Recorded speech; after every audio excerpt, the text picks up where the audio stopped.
সাঁতার জানতেন, কিন্তু সেই সময়টা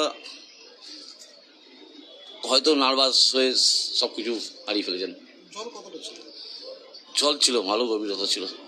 যতটা আমরা মনে করেছিলাম এক জায়গায় অতটা জল না বা কিছু, হঠাৎ করে গভীরতাটা বুঝতে পারা যায়নি। জলের গভীরতা বুঝতে পারিনি, নিজেকে নিজে কন্ট্রোল করতে পারিনি। জোয়ার এসেছিল সে সময়, আমি ওই স্পটে ছিলাম। তো সবাই চেষ্টা করেছে, টেকনিশিয়ানরাও বাঁচানোর জন্য। 16 বছর ধরে রাহুলের গাড়ি চালাচ্ছে বাবুল দাস।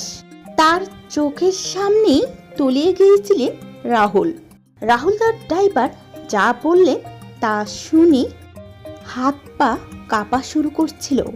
অভিনেতা রাহুল অরুণোদয়, গাড়ির চালক বাবুল দাস জানিয়েছেন, দীঘার তালসারিতে শুটিংয়ের ফাঁকে সমুদ্রে নামার পর জলের গভীরতা আন্দাজ করতে না পেরে রাহুল তলিয়ে যান।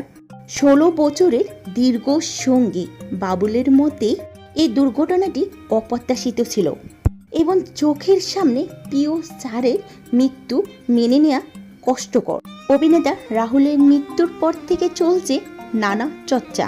শুটিং চলাকালীন দুর্ঘটনা নাকি মৃত্যুর পেছনে রয়েছে অন্য কোনো কারণ। জল্পনা কল্পনার তুঙ্গে। দুর্ঘটনার সময় ঘটনাস্থলে ছিলেন রাহুলের দীর্ঘদিনের সঙ্গী গাড়ির চালক বাবুল দাস। ঘটনাস্থলে সেদিন সেও উপস্থিত ছিলেন। কি বলছেন তিনি? স্যার নেই, এখনো যেন বিশ্বাস হচ্ছে না বাবুলের।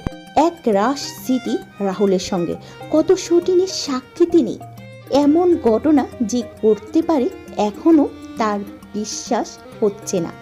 চোখের জল আর কাপা গলায় বলে, ওখানে আমিও ছিলাম, তাও তো কিছু করতে পারিনি।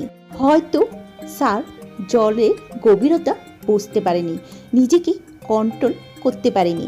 সেই সময় তো জোয়ার এসেছিল, তাই নিজেকে শেষ রক্ষাটা করতে পারেনি রাহুল। দুর্ঘটনার পর ইউনিটে 6 থেকে 7 জন সদস্য টেকনিশিয়ানরা জীবনের বাজি রেখে জলে নেমে পড়েছেন বলে রাহুলের গাড়ি চালক বাবলু। তিনি বলেন, অনেকেই ঝাঁপিয়ে পড়েছিলেন, তবে অনেকটা দেরি হয়ে গেছে। রাহুল সাঁতার জানলেও একটু নার্ভাস হয়ে সবটা বেসামাল হয়ে গেছে বলে মনে করছেন। তার কথা অনুযায়ী জলের স্রোত বেশ ভালোই ছিল। আমরা যতটা কম মনে করছিলাম ততটাও নয়। জল থেকে তোলার পর অজ্ঞান হয়ে গেছিলেন। আমরা জল বের করার চেষ্টা করি, তারপর হাসপাতালে নিয়ে যাই, কিন্তু তখন তো সব শেষ হয়ে গেল। তো ভিউয়ার্স, রাহুলের গাড়ি চালক বাবলুর এই কথাগুলো শুনে আপনাদের কি মতামত?